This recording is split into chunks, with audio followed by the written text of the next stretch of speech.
So the dream of owning a Florida condo, beachfront or by the beach, is turning into a pipe dream at this point in time.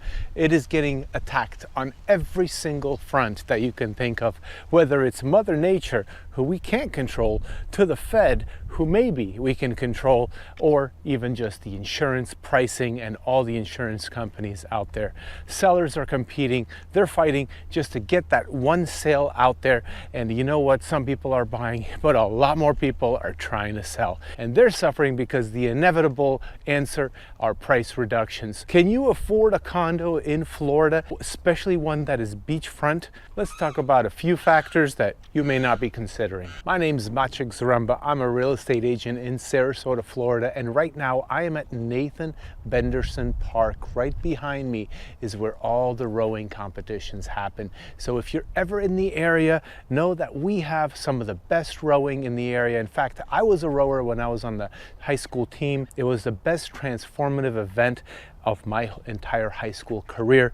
It turned me from a lazy bum to a hardworking person. So did you know that right now, if you're a seller of a condo in Florida, you have to compete with so many people that a price reduction is the inevitable future for you? So think about it like this: as time goes on and more competitors hit the market, you are going to be forced to make some decisions you don't want to make. So let me give you a little piece of advice.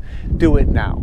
Just lower the price right now. Beat the competition, because eventually they're going to beat you and they're not going to care. They're just going to wipe you clean, and then you're going to have no choice but to lower your price to meet their price. And then you're going to have to lower the price again to stay ahead of the competition. Now, as you may be aware, the number of condos for sale has increased in double digits every month for a very long time, many months over, where right now we are in a buyer's market. But the reality is there are so few buyers of condos right now that it's more of an extreme buyer's market. Over 7 months of inventory, where just a couple months ago we were at under 5 months of inventory. And this is not expected to slow down anytime soon. Those numbers are getting worse every single day. Now, why is it happening? And the number one reason was because of what happened with Hurricane Ian. And it directly relates to the insurance situation. So let's rewind for just a moment. On September 28th, 2022, Hurricane Ian struck Florida. They struck our area, actually, just maybe an hour south of us, and I'm in Sarasota, Florida. So what happened was a lot of damage happened. It was a Category 5 hurricane, and then the insurance claims started happening. Well, there was a lot of ripoffs out there. That's unfortunate, and because of those ripoffs, the insurance companies paid out, settled the claims, and then they lived happily ever after. Or did they? No, they did not. A lot of them left the state. A whole bunch of them turned out to be insolvent. And now we have a lot less competitors in the market for insurance. What this does is pretty obvious. The companies squeeze all the people out there that must have insurance. The insurance rates skyrocketed, literally over doubled. In some cases, there's over 300% more. And in turn, the condo association fees skyrocketed. So let me tell you about insurance for condos. There's two things that happen. First of all is your condo, the contents of your condo. If you have a loan, you're required to do it, but most people get insurance anyway. So the contents coverage went up significantly, but more significant was the building and all the common elements. So as part of a condominium, if there's like 100 units, you own 1/100th of that condo complex. And that condo complex has to be insured. So the insurance company gets a big blanket quote just for the common elements. And within your association fees, that pays for that insurance. And that does include flood insurance as well. So not only did your insurance go up, but the entire common elements insurance went up. And of course, they started demanding you to replace your roof. So lots of condo associations had to replace their roof, and that was an increase in the association fees. Then they had to prepay for the new insurance policy. But they didn't have enough money in the reserves, so that caused an increase in the association fees. And then they had to start saving a little bit more money for next year's insurance. So once again, the association fees went up. Many cases, association fees doubled, sometimes 2.5x in 1 year only. Now, we might actually have a little bit of light at the end of the tunnel, because we had 8 companies just recently announced that they are entering the Florida real estate market. Unfortunately, I think they're here to take advantage of us. Here's what I mean. By going into a market after all the insurance rates have gone up, here's what it looks like. To me, it's like, hey, I can charge full price. That's all that's happening. They're going to come in, 8 companies are going to start underwriting. A little bit more competition might bring some of the prices down just a little bit, maybe like new construction, the ones that are the lowest risk.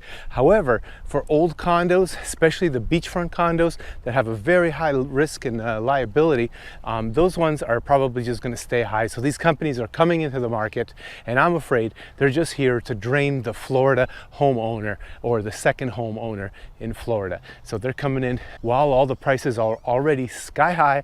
They're going to come in, take all of our money, and then after 2-3 years of no hurricanes, they're going to say, adios, Florida.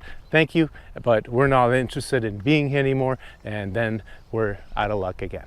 Now, related to this entire condo problem is something that we're probably going to see more often, and this is what Jade Winds in Miami-Dade County experienced just this past week.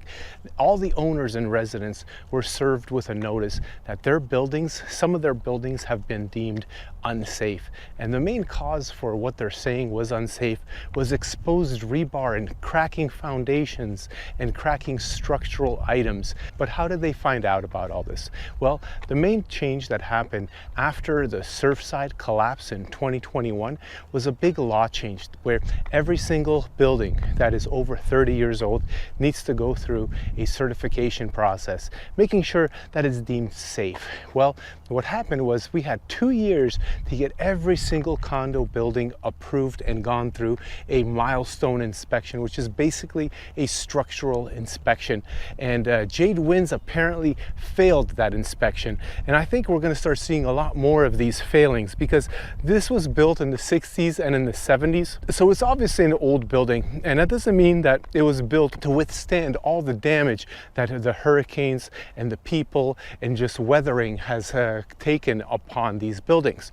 So unfortunately, now these people are going to have to go and fork out a lot of money through most likely special assessments that are going to be tens, if not $50,000 to $100,000 each, to make sure all the repairs get done.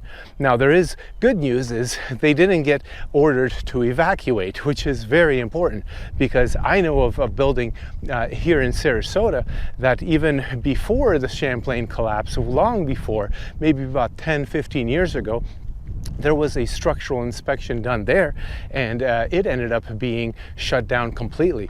Everyone had to leave, and then they had a series of assessments for different types of damage that was found. I think in all they have done 7 total assessments, each one ranging between $15,000 and $70,000 each. Now, this was a downtown condo overlooking the bay, Sarasota Bay, very nice location, but it was still an old building, and they are literally still going through the remodeling process. I can literally hear the jackhammers going all day long when I'm in that building. Well, I think we're going to have a lot more condo complexes getting these kinds of results, because January 1st, 2025 is the deadline for every single condo in the state of Florida that's 3 stories or higher to complete their structural inspection, their milestone inspection. Not just complete it, but also have satisfactory results. So if they're just finding out right now that they have some sediment cracks and they have some structural problems, well, they don't have much time left, being that it's May 1st today. They don't have much time left to go through and get all of these big changes done. And of course, after those changes are done, there's a recertification process, because it will be required every decade, every 10 years, to provide this document that shows that it is structurally sound and safe. So now let me ask you something. If you're going to be buying a condo in the state of Florida, what kind of condo are you looking for? I'm going to be recommending buy something new, buy something that's less than 20 years old. And the price difference between those buildings that are from the 60s and the buildings that are from the early 2000s is, quite frankly, double. I mean, at the very least, double. In fact, in our downtown area in Sarasota, there was a building built just a few years back, and those condos are starting in the $4 million to $7 million range. So the dollar amount that you're going to spend on the newer construction is disproportionately more expensive, although you are getting a really nice condo and usually a little more square footage, because nowadays they don't build condos for 1,000 square feet like the old ones are. And once again, if you're going into a condo purchase in Florida, if it's 3 stories or higher, I highly recommend you get an extremely competent agent. If you don't have anyone, give me a call, 941-888-SOLD. That's my shameless plug. But let me tell you what's happening. First is that agents don't know what they don't know. So there's a lot of agents that got licensed in the past couple of years, and you know, they had a great couple of years for their first 2 years, but now they are high and dry, not selling anything, and they don't know what they don't know in terms of all of these condo rules. And it's important to know. It's important to check the last 12 months of condo meeting minutes. What do they talk about? Are they going to be assessing anything, or have they even discussed assessing anything? Because the truth of the matter is that every condo will eventually have some sort of special assessment. And the ones that are extremely well funded are already starting with very large budgets, meaning their condo association budget is high, which means your association dues are going to be very high. Now, you're going to find a lot of articles out there talking about major price reductions, that home prices are plummeting in the state of Florida. And I can't say that that is true just yet. Now, maybe they're just predicting the near future, because at this point, we are having price reductions. On Zillow, you'll notice that about 25% of all active listings have had price reductions already. And usually what happens is the sellers that have price reductions end up doing more than one price reduction. Now, with 25% of all listings having price reductions already, I'm pretty sure we're going to have about 50% in the next 3 to 4 months. Our interest rates don't seem to be falling anytime soon. Plus, a lot of these condos are non-warrantable condos, which means that you can't just go and get a conventional loan on them, or definitely not an FHA loan or a VA loan. So these are mostly cash purchases or some sort of hard money loan. But there are a few things that you can do to get an amazing deal. I'm going to give you 2 tips. Tip number 1 is identify the building that you want. Okay, now you can identify it down to 3 or 4 buildings. That's no problem at all. Personally, I would find something that has amazing beach views and that has 1 week minimum rental periods, not the 2 week minimum, not the 1 month minimum, because I'm looking at creating some cash flow. And then once you have compiled the list of 4 to 5 buildings that you would be willing to invest into, then I would write them all a letter. And I would print it and I would just sign it and then stuff some envelopes once every 2 months, maybe 3 months. If a building has 100 units in it, then it's going to cost you $67 to print that. It's a minimal expense to get a good deal. And your letter should say something along the lines of, hey, I am a home buyer looking specifically at the following buildings. If you are interested in selling, please give me a call directly. I am unrepresented and there will be no commissions. I am not looking to lowball you, but I'm just looking for the perfect opportunity. And you are going to get some calls. I guarantee it, you're gonna get some calls, because a lot of condo owners are in a desperate situation. So not that you want to go and take advantage of people, but you want to go get a deal, because the prices are probably going to keep falling. So I think you'll be able to acquire something pretty cheap, but not like 2018 prices cheap, just maybe like 2020 or 2021 prices cheap. Now, the second thing that you can do is you can check out what was the lowest price per square foot sale in those buildings, and then you can set up an alert for any new listings that hit the market that were lower than that price per square foot. And then you're going to get alerts